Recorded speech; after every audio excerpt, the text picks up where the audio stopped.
കാലങ്ങളായി തുടർന്നുവരുന്ന ഡ്രൈവിംഗ് പഠന രീതിയെ വ്യത്യസ്തമാക്കുകയാണ് യുവ സംരംഭകർ. സേഫ് ഡ്രൈവിംഗ് എന്ന ആശയം മുന്നോട്ട് വയ്ക്കുകയാണ് ഐടേൺ എന്ന സ്റ്റാർട്ടപ്പ്.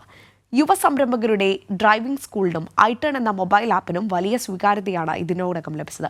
അപ്പോൾ എന്താണ് ഈ ഐടേൺ എന്ന മൊബൈൽ ആപ്പും ഇത് മുന്നോട്ട് വയ്ക്കുന്ന സേഫ് ഡ്രൈവിംഗ് എന്ന് നമുക്കൊന്ന് നോക്കി വരാം.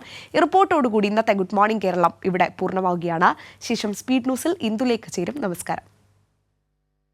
തുടർന്നു വരുന്ന ഡ്രൈവിംഗ് പഠന രീതിയിൽ വിപ്ലവം സൃഷ്ടിക്കുക എന്ന ലക്ഷ്യത്തോടെയാണ് യുവസംരംഭകർ ഈ മേഖലയിലേക്ക് എത്തിയത്. തുടക്കത്തിൽ ഡ്രൈവിംഗ് സ്കൂളുകളുടെ പ്രവർത്തനങ്ങൾ ആധുനീകരിക്കുന്നതിനായി ഡ്രൈവിംഗ് സ്കൂൾ മാനേജ്മെന്റ് സോഫ്റ്റ്വെയർ നിർമ്മിച്ചു. പിന്നീട് കാര്യവട്ടം ക്യാമ്പസിൽ ഡ്രൈവിംഗ് സ്കൂൾ സ്ഥാപിച്ചു. അതിനൊപ്പം ഐടേൺ എന്ന മൊബൈൽ ആപ്പും അവതരിപ്പിച്ചു. പരിശീലനത്തിനെത്തുന്നവരുടെ സൗകര്യമനുസരിച്ച് ഏത് സമയം വേണമെങ്കിലും തിരഞ്ഞെടുക്കാമെന്നതാണ് ആപ്പിന്റെ പ്രത്യേകത. അപ്പോൾ ആപ്പിൽ അവർക്ക് ഇഷ്ടമുള്ള ടൈം ചൂസ് ചെയ്യാം. നമ്മുടെ ട്രെയിനർ അവരെ വീട്ടിൽ പോയി പിക്ക് ചെയ്ത് അവരുടെ ലൊക്കേഷനിൽ തന്നെ പഠിപ്പിക്കും.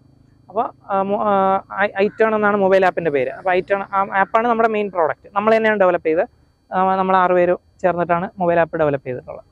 അപ്പോൾ പ്രോപ്പറായിട്ട് ഇപ്പം എങ്ങനെയും ലൈസൻസ് എടുക്കുക എന്നൊരു കോൺസെപ്റ്റ് അല്ലാതെ മാറി ഒരു പ്രോപ്പറായിട്ട് നിയമമെല്ലാം പാലിച്ചും ഡിസിപ്ലിൻഡ് ആയിട്ടും സേഫായിട്ടും റോഡിൽ എങ്ങനെ വണ്ടി ഓടിക്കാം, അതാണ് നമ്മൾ പഠിപ്പിക്കുന്നത്. എല്ലാ സിറ്റുവേഷനും, റോഡിൽ ഏത് തരം സിറ്റുവേഷൻ ആയാലും അത് സേഫായിട്ട് എങ്ങനെ ഹാൻഡിൽ ചെയ്യാം, അത് എങ്ങനെ അവിടെ കോൺഫിഡൻ്റ് ആയിട്ട് ഡ്രൈവ് ചെയ്യാം, അത് പഠിപ്പിക്കുന്നതാണ് നമ്മുടെ ഐടേൺ എന്ന സ്റ്റാർട്ടപ്പ്.